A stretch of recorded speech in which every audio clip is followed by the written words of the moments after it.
Касается в первую очередь, внесения изменений в постановление об установлении минимального размера месячной заработной платы.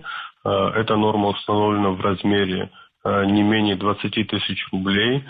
И, естественно, эта норма не распространяется пока на органы государственной власти, органы государственного управления, то есть на коммерческую среду.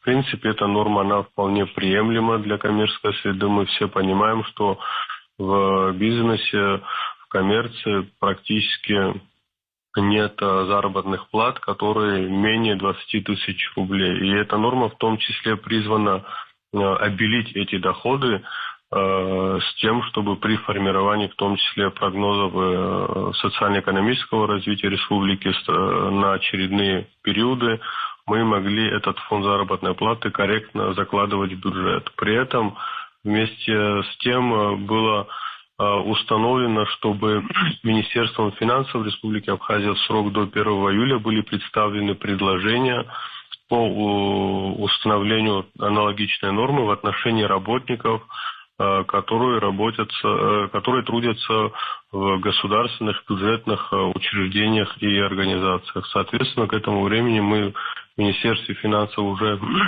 подготовим соответствующие предложения, произведем, соответственно, расчеты, чтобы понимать, о каком объеме дополнительной нагрузки для бюджета будет идти речь, с тем, чтобы соответственно, саккумулировать достаточные средства и направить на эти цели.